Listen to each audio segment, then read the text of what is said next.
வணக்கம் டீச்சர்ஸ். இசி Balajegan Kandasamy. BEO try பண்ணுற ஸ்டூடெண்ட்டுக்கான டெய்லி கிளாஸஸில் வந்துட்டு இன்றைக்கி நம்ம பார்க்கக்கூடியது வந்து தாவரவியலில் இருந்து பார்க்குறோம். என்னுடைய முதல் கிளாஸ் தாவரவியலுடைய முதல் கிளாஸ் என்ன பண்ண போகிறோம்னா, சிலபஸ் லைன் படி பார்த்திங்க அப்படின்னா தாவர உடல் அமைப்பியல்னு வருது பார்த்திங்கன்னா, அதிலிருந்து தான் இந்த பாயிண்ட்ஸ்கள் வருது முதல் சிலபஸ் லைன். இதில் இப்போ ஃபஸ்ட்டு பார்த்திங்கன்னா உடல் அமைப்பியல் அப்படின்னு சொல்லிட்டு பார்த்திங்கன்னா, நம்ம இதிலிருந்து கண்டினியூவாக பூமியில் ஏறத்தாழ 8.7 மில்லியன் சிற்றினங்கள் ஸ்பீசஸ் வாழ்ந்துட்டுருக்கு அப்படின்னு சொல்லப்படுது.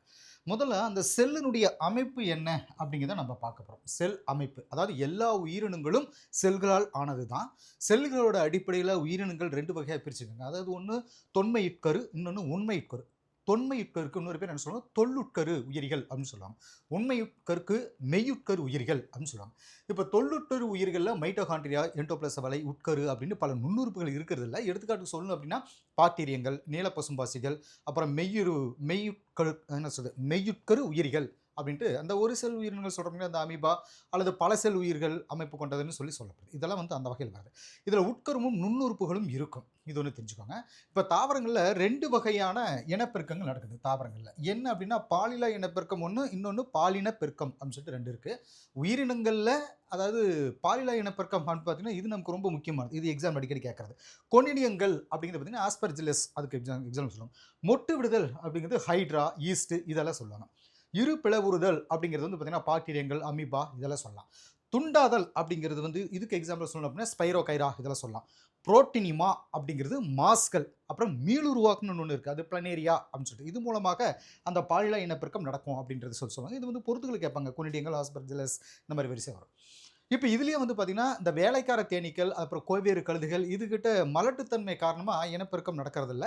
அடுத்து தாவரங்களில் வகைப்பாட்டு முறைகள் அப்படின்னு எடுத்துக்கிட்டோம் அப்படின்னா, வகைப்பாட்டு முறைகள் அப்படின்னா அதில் வரக்கூடிய ஒரு ஏரியா நமக்கு.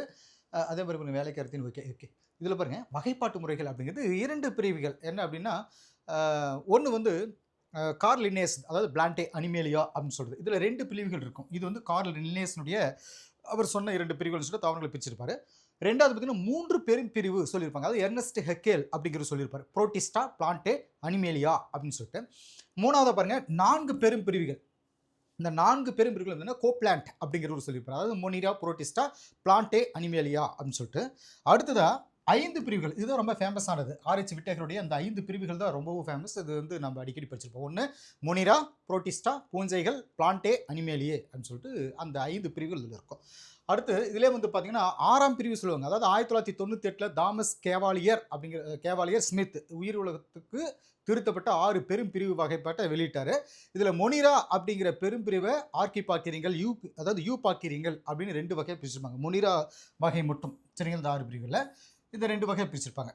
இதில் என்ன இன்னும் ஒரு ஸ்பெஷல் அப்படின்னா 7 பெரும் பிரிவுகளும் பிரிச்சிருப்பாங்க. அதாவது 2015 7 பெரும் பிரிவு வகைப்பாட்டுனா ருஹிரோவும் சக ஆய்வாளர்களும் அந்த வகைப்பாட்டை வெளியிட்டிருப்பாங்க. இது தாமஸ் கேவலியர் ஸ்மித்தோட 6 பெரும் பிரிவு வகைப்பாட்டு செயல்முறை பற்றின அந்த விரிவான ஒரு தொகுப்புன்னு தான் இதை சொல்லப்படுது.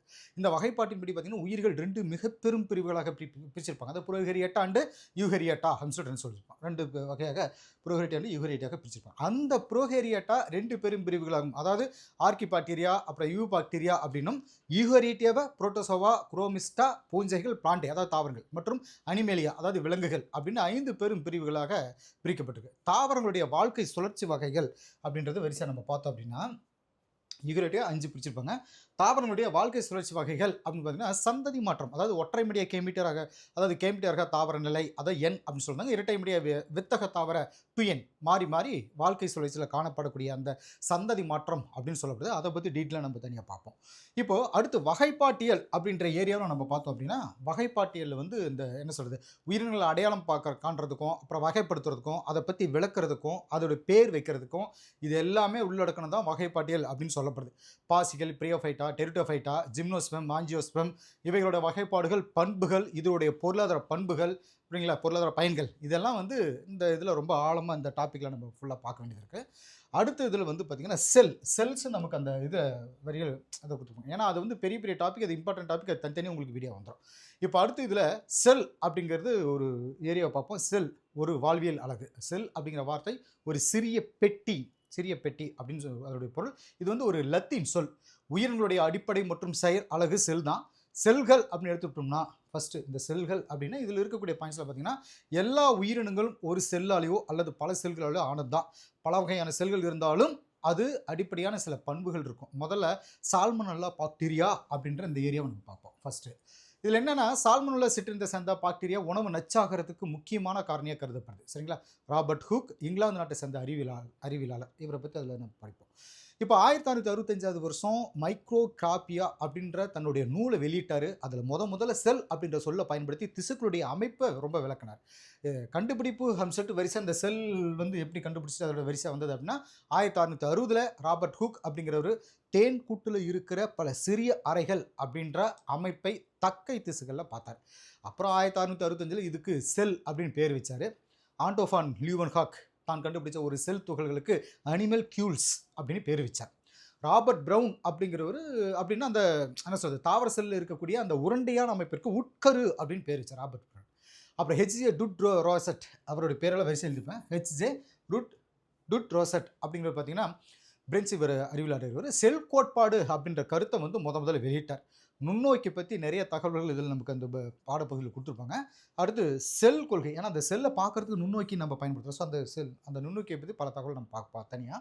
செல் கொள்கை அப்படிங்கிறது 1833 ஜெர்மனி தாவரவியலாளர் மாத்தியோ ஸ்லீடன் அப்படின்னு சொல்லிட்டு இந்த ஜெர்மனி விலங்கியலாளர் தியோடர் ஷ்வான் 2 பேரும் சேர்ந்து எல்லா தாவரங்களும் விலங்குகளும் செல்களால் ஆனது அப்படின்னும் இந்த செல்கள் தான் உயிரினுடைய அடிப்படை அழகாக இருக்குது அப்படின்னு சொன்னார்.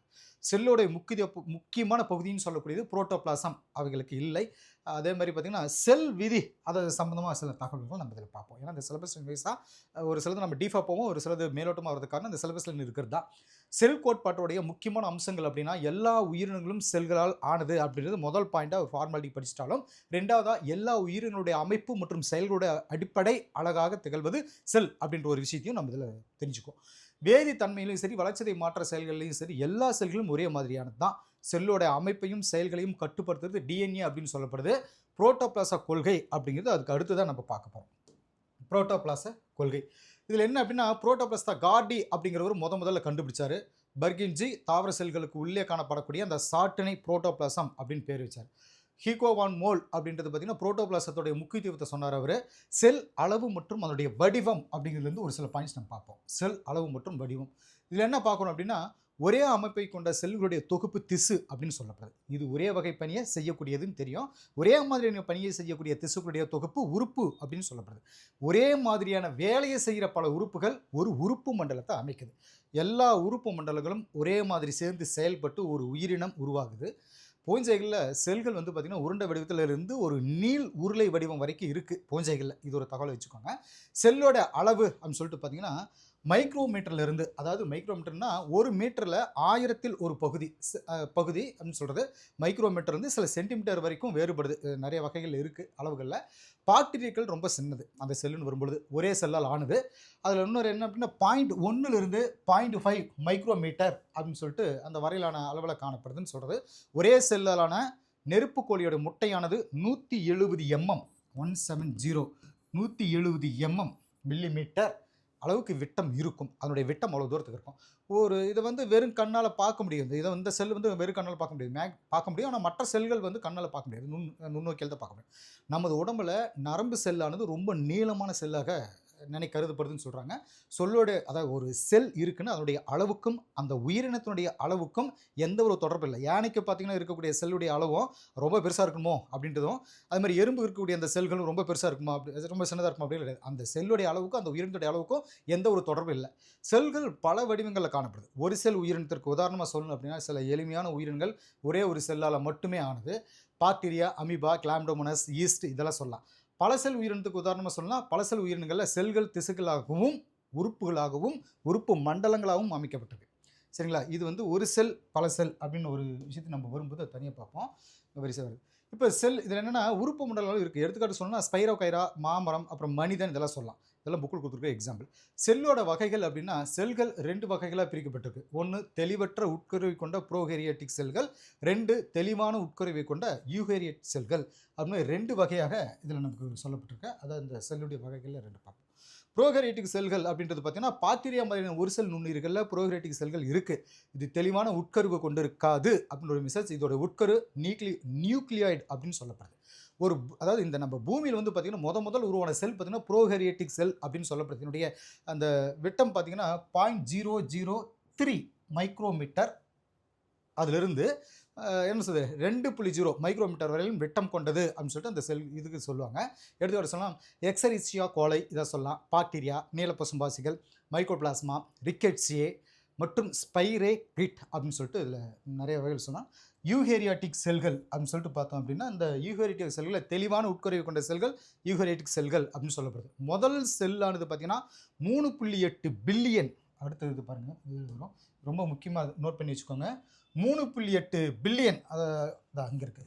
3.8 பில்லியன் ஆண்டுகளுக்கு முன்னாடி முதல் செல்லானது படிப்படியாக தோண்டி இருக்கலாம் அப்படின்னு சொல்லப்படுது. இது இந்த காலத்தில் புரோட்டிஸ்டுகள் மாதிரி இருக்குது அப்படின்ற கருத்து நிலவுது. ஆனால் இது சவ்வினால் சூழப்பட்ட ஒரு நுண்ணிய உறுப்புகள் கொண்டதுன்னு சொல்லப்படுது. எடுத்துக்காட்டு சொன்னால் தாவர செல்கள், விலங்கு செல்கள், பெரும்பான்மையான பூஞ்சைகள் மற்றும் ஆல்காக்கள் இதெல்லாம் எக்ஸாம்பிள் சொல்லலாம். அதே யூகேரியாட்டிக் செல்கள் பார்த்தீங்கன்னா தெளிவான உட்கரு இருக்கக்கூடிய செல்கள் யூகேரியாட்டிக் செல்கள் அப்படின்னு நமக்கு தெரியும். இது புரோகேரியாட்டிக் செல்களை விட அளவில் பெருசாக இருக்கும்.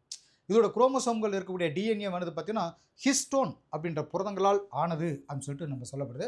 சரி, இது வந்து நம்ம தாவரவியலில் பாட்னியில் வரக்கூடிய முதல் கிளாஸ் தான். இன்னும் அடுத்தடுத்த கிளாஸஸ் இதுலேருந்து கண்டினியூ வந்துட்டு இருக்கும். நம்ம சிலபஸ் லைன் வைஸாக உங்களுக்கு ஆல் சப்ஜெக்ட் சிலபஸ் லைன் கிளாஸஸும் உங்களுக்கு வந்துடும். ஓகே டீச்சர்ஸ், இன்றைய கிளாஸ் இதோட கம்ப்ளீட். தேங்க்யூ.